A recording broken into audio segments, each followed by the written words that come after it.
What's up, everybody? It's your boy, Mr. Universal Sports, coming live from my undisclosed location in La Salle, California. Hey, you know how we do it. I'm here to give my post-fight thoughts on that Shakur Stevenson versus Felix Caraballo fight. If I butchered his name, I apologize. And this fight took place at 130 pounds instead of at 126 pounds, where Shakur Stevenson has a belt, the WBO belt, rather. And I was curious to see how he looked with the extra weight, and I thought he looked impressive in this fight. He knocked him down with a shot in that first round, and he dominated the fight until the time at the stoppage, where he stopped Caraballo with a body shot in the sixth round. A TKO stoppage. Looked really impressive, looked really strong, and my question to you, everybody, is what will he do next? Will Shakur Stevenson move up, stay at 130 pounds?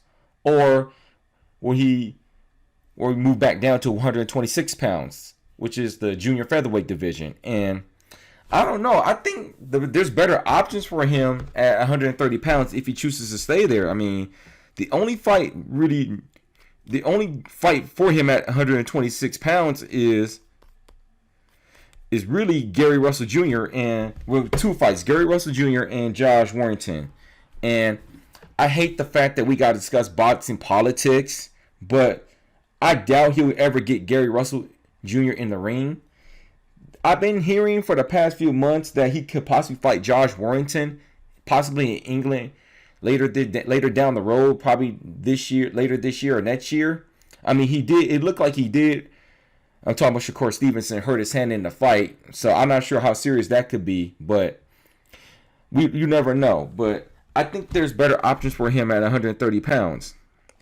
At 130 pounds, there's Miguel Burchard, there's Jamil Herring, and there's Joseph Diaz Jr. So there's more. I think there's more options for him at 130, but I'm a bit old school when it comes to moving up in weight. Unless you can't make the weight no more, and that's fighter safety, you clean out the division or you become undisputed. And right now, I mean, Shakur Stevenson hasn't become none of those at 126 pounds. But if he can't find no options at 126 pounds, maybe 130 pounds is a better option for him. I mean, there are a lot of names at 130, 135 pounds that he can possibly fight. But you got to remember, Shakur is only 22 years old, and he has plenty of time. But he has good people in his corner like Andre Ward and Terrence Crawford that's giving him advice and telling him what to do and what not to do. So I trust their judgment on whether they'll keep him at 130 pounds or at 120 or move him back down to 126 pounds.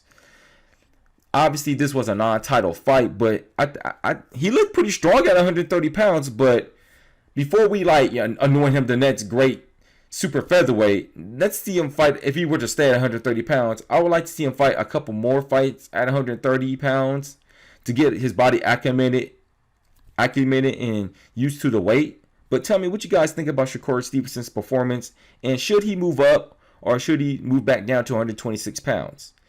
Anyway, it's your boy, Mr. Universal Sports, signing out. You have a good night.